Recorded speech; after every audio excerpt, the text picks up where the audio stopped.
It's great to have the opportunity today to speak to you about Vietnam. For those of a certain age, Vietnam might throw up images of the American War, which ended in 1975 with the reunification of north and south of the country. However, younger generation in the UK is far more likely to associate Vietnam with its gap year holiday or with consumer goods or electronic goods. And that reflects a huge transformation, really, that's taken place in the country over the past 30 years. It was back in the mid-1980s when Vietnam started moving away from a centrally planned to a market economy. But it was only in 1994, when the US lifted its trade embargo on Vietnam, that it really opened up to global trade and investment. And you might have guessed that I'm not Vietnamese. I actually used to live literally over the road and got married a few hundred yards from here. However, I visited Vietnam on numerous occasions over the past 15 years and witnessed the changes that are taking place. As Jonathan suggested, my background is as an investment analyst in Citi. So I covered a range of asset classes. I don't consider myself to be a Vietnamese specialist, but I've always had a special interest in the market, just due to the potential that I see there, I have seen there and continue to see. So the aim of the talk today is to really try and interest you in Vietnam, as an investment proposition, and more specifically to introduce you to Vietnam Enterprise Investments Limited, more commonly known as VAIL. It's much easier just calling it VAIL in the brackets there. It's a London-listed fund with assets of $1.5 billion. And I'm an independent non-executive director, so my role is to look after shareholders' interests, but also to set the strategic direction for the company. However, the portfolio is managed by Dragon Capital, who are the largest fund managers based in Vietnam. So they are responsible for looking after the portfolio. And we're fortunate today to have Tuan be here, so one of the portfolio managers, and we'll be in the quoted data village throughout the day if you've got any questions either about Vietnam or VAIL. So I thought start the presentation with a few facts and figures for those particularly who aren't that familiar with Vietnam. And it might surprise you, looking how thin Vietnam looks on the map, that actually the land area is a third bigger than the UK. And the population is substantially bigger at 100 million versus 68. Which is also bigger than many Asian countries like Korea or Thailand. There are two main population centres, both of which are not too dissimilar in size to London. Hanoi, based in the north, which is the centre for government, and then Ho Chi Minh in the south, which is the financial centre. Things to note, urbanisation, currently 42% live in cities versus 85% in the UK, but the population is very young, with an average age of 33. And the demographics is a really strong story for Vietnam. It has a young, growing workforce. And this contrasts dramatically to most Western countries and many in Asia, such as Japan, to a lesser degree China. Another key factor benefiting Vietnam, you can see from the map, is it has an extremely long coastline, which makes it ideally suited for importing, exporting in the manufacturing sector, which we'll come on to later, and also its location in Asia, bordering China to the north. So it's very well placed as a manufacturing base, and I'll come on to that. Moving on to an economic comparison of Vietnam and the UK. Although Vietnam has moved from being one of the poorest countries in the world to being a sort of lower mid-income country, it's still low wages, and GDP per capita is still only a tenth that of the UK, albeit higher in cities. But growth is substantially higher. It's growing at around 6% per annum, whereas, as I'm sure you're aware, the UK economy is pretty flat at the moment. And importantly, inflation, is very much under control. Although it's a communist single-party state, they're very pro-market, and very much the policies are designed to be pro-investment and stability. So why look at Vietnam? I've already highlighted some of the issues, such as the size of the population, the demographics, the location, and the political stability. But there's some particular trends that are really driving growth and investment in Vietnam. First of these is the supply chain shift for global manufacturers. It's been driven by a variety of things, COVID, wage differentials, etc. But a lot of the manufacturers are looking to to shift out of China. China +1, it's often called. And Vietnam is the obvious place for them to move to. So you've seen huge amount of investment going in from foreign direct investment, FDIs, into Vietnam. Secondly, infrastructure. Any growing economy, you tend to get infrastructure bottlenecks, but there's been a lot of spending. Every time I go to Ho Chi Minh City, I see new bridges, roads, new airports planned. There are still issues. One is, energy and clean energy in particular. But the government has a large budget planned to spend on infrastructure. The next point here, middle class formation. I've talked about having a large population, but perhaps the key is the stage of growth of that population. When you get to sort of £5,000 earnings or so, which many of those in the cities are, you start to have disposable income that you can then spend on consumer goods, services, potentially financial products. And we're really at the stage, and we've seen this elsewhere in Asia, where you get this huge burst in consumer ability to spend on products and services. And we very much expect that over the next decade. And then finally, and linked to that to some degree, urbanisation. I said only 40% live in cities, but it has probably the highest urbanisation rate in the country, in the world, one of them, at about 2.7% per annum. And this boosts demand for, real estate, as well as providing, the workforce in the cities at a higher level. So going into a little bit more detail on some of the underlying factors, this was really talking about the investment in Vietnam from a lot of the major technology companies. As you can see, one, both in the north and south of Vietnam. One that I'd particularly highlight is Samsung, been there for many years and make over half their smartphones in the country. It's worth noting that Vietnam historically has been mainly for assembly, so import, put together and export, and relatively low value, but it is moving up the value chain, and we expect that to continue. And one area of special interest is semiconductors. So President Biden visited Vietnam in September last year and really highlighted the potential for Vietnam to become part of the global semiconductor supply chain. It's very much an effort to diversify away from Taiwan and China. And as you can see, there's a number of Korean and US companies in particular invested in this area. Another key beneficiary for Vietnam is the fact that, unlike the UK, it's been very successful in setting up numerous trade agreements with ultimately around 55 countries in total, including the UK, indeed, from 2020. And this really helps its position in terms of global trade. Equally important is the fact that although it's got a large population, it's also a well-educated population, 95% literacy rate. Like China, the Vietnamese are very much look to educate their kids to benefit from future wealth. There's also very high female participation in the workforce, with some of the largest companies like Vina Milk, run by women. And it's worth noting too that Vietnam, uses the Latin alphabet, which can be easier for foreign companies coming in rather than Chinese script. One thing that I've really noticed every time I go to Vietnam is the rate of technology adoption. Perhaps it's not surprising given the youth of the country, but now everybody has smartphones in the city. You can get anywhere using Grab, the Asian version of Uber, albeit traffic can still be a bit of a nightmare. But this really has implications for the way that certainly financial products and consumer products are promoted and marketed.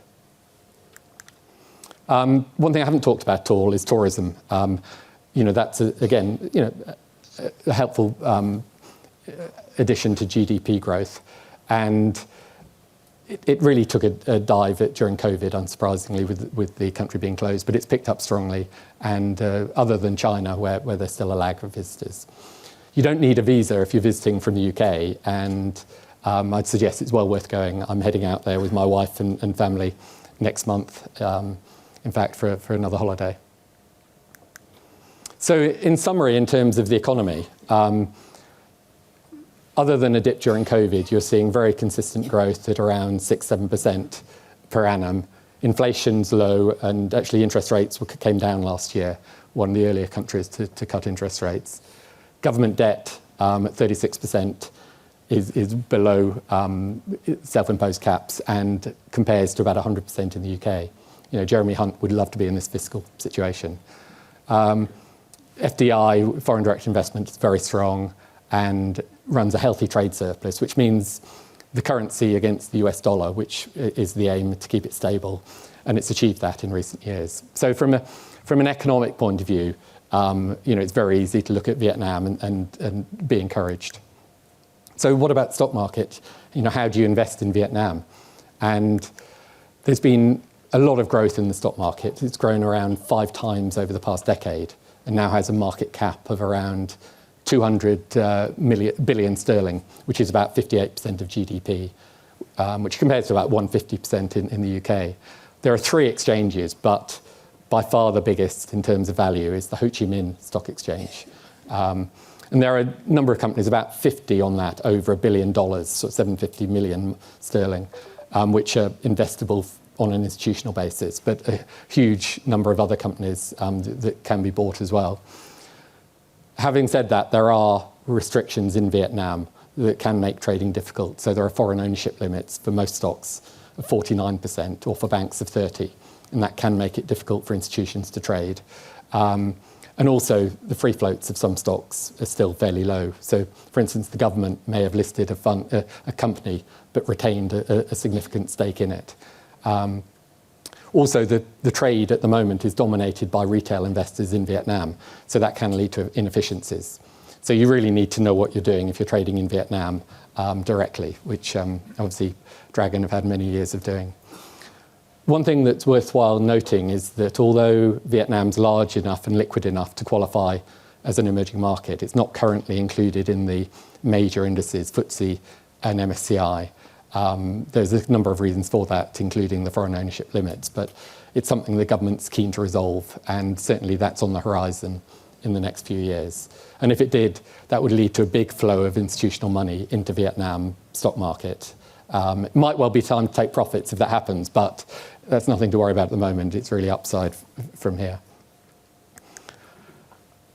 One thing that's worth noting is the breakdown of the stock market. I've talked quite a bit about manufacturing, and that doesn't really feature. Those are global companies investing in Vietnam. But the knock-on effect is that the wealth that that's creating, as well as the domestic wage growth, and means that you're seeing banks, which are about 40% of the index, performing very strongly with new products such as mortgages, consumer loans. In future there'll be much more potential insurance, as well as real estate and consumer. So they're the main areas. So buying into Vail, you're really getting exposure to the domestic growth story rather than the export story, albeit that they are linked. So how's Vietnam performed? Well, over the past decade, the index is up 11.6% per annum, which is well ahead of emerging market indices or the FTSE. It is behind the US market, but then that's been driven by a handful of very highly rated tech stocks, and valuations in Vietnam are very different, as I'll come on to. One thing to note is that in 2022, there was a sharp correction in the market. Partly it had probably run too far, but also interest rates rose. You saw some of the retail domestic investors switch into deposits. There was also a bit of a crunch in real estate. And also there was destocking by manufacturers post-COVID on a global basis. So all these factors came to a shift in sentiment. But we're now seeing recovery, and earnings are expected to grow. Corporate earnings in Vietnam stock market grow in the high teens this year.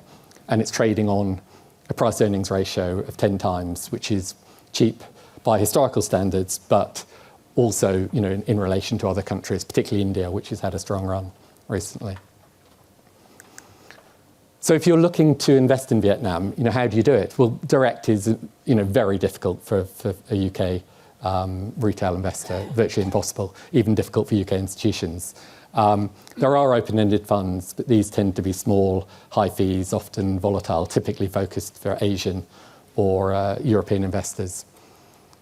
In theory, ETFs would sound attractive, but in practice, they can't buy the most attractive stocks. So they tend to make up their own indices of stocks they can buy and have performed very badly over the long term.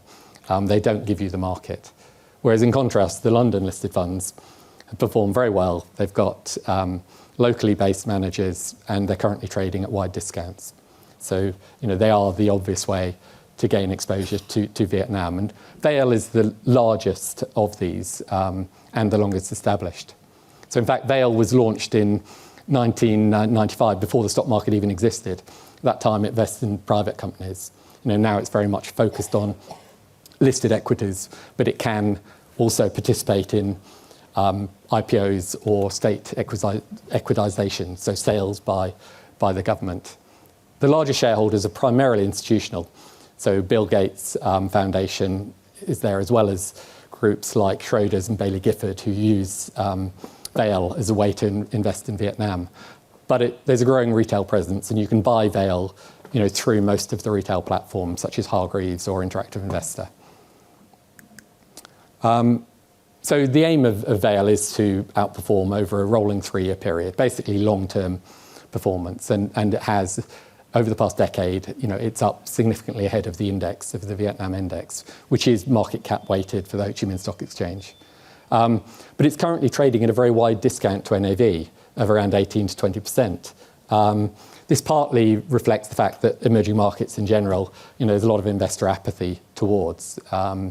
But also, as I showed earlier, the correction back in 2022 in the Vietnam market, has impacted sentiment. As part of the board, we're responsible for share buybacks, and we've been actively buying back shares to make sure that discount doesn't widen. And hopefully there should be potential with enhanced marketing, for that discount to come in. We talked earlier about the managers being dragon capital based in Vietnam, and it's absolutely crucial to have a locally based manager to understand the politics and the corporate governance. They've been there for a long time. They have a research team of 16 specialised by sector, and there are 3 portfolio managers. The aim is to buy a focused portfolio of growth stocks, but with good corporate governance, and they're valuation sensitive, don't want too much risk in any particular stock. So this illustrates that when you look at the portfolio, something like a quarter of it is in stocks where there's a foreign ownership limit that other institutions wouldn't be able to buy in without paying a premium. But it's very much, it's positioned for the growth in the market at the moment and the recovery in earnings. So looking at the largest holdings, there's a number of banks there. It invests very much in the leading banks. There are something like 28 banks listed in Vietnam. Vietnam has 5 in its top 10 holdings, but these really are the tier 1 banks that are well positioned. One of them is State Bank, Vietcombank, and the others are private banks. Other holdings to note: Hoa Phat Group's a steel manufacturer, can be quite cyclical, but strong market position, performing well. FPT Group is the major technology stock in Vietnam and performed very well. And Mobile World Group, which is an electronics retailer. That's had a tough couple of years, but the managers are confident that now it's set for recovery and on an attractive valuation. So I think it's worthwhile, before I wrap up, highlighting that any emerging market investing in comes with risks. There's still plenty of bureaucracy in Vietnam. It always takes longer to achieve things than you'd like. Corruption, I've been involved for a number of years, and it's on an improving trend. Transparency International rank each country by corruption, and Vietnam's currently 77 out of 180. But that's certainly been moving in the right direction, and there have been arrests based on corruption in the market, which is positive. Out of interest, the UK is 18th on that, but getting worse. And apparently Denmark is the least corrupt place in the world, apparently. Another thing is there can be boom-bust cycles, particularly in the real estate market, but very different from China. Real estate is fundamentally undersupplied. There's huge demand, so you'll get some volatility in real estate, but there's plenty of upside. And then historically, we used to talk about Vietnam having a low correlation to global markets, but really that's changed. So ultimately, when US interest rates move, there will be an impact on the Vietnam market, albeit we see strong growth underlying. So you need to accept some volatility, but as I said, I think at the moment it's an attractive time to invest. Markets are off, valuations are cheap, and earnings are recovering. So finally, growth strong, valuations in the market are cheap, both on a price earnings and a price to book ratio shown here. And Vale itself, very strong track record and trading on a wide discount. So I wouldn't expect you to put all your money into Vietnam, but I think considering to put some of it in as a long-term investment is worthwhile. I didn't say that the fund is very much focused on capital growth and doesn't pay a dividend. That's a question that often comes up. So thank you very much. We will be down in the quoted data village. So if you've got any questions for either myself or the rest of the team, please come and see us. Thank you.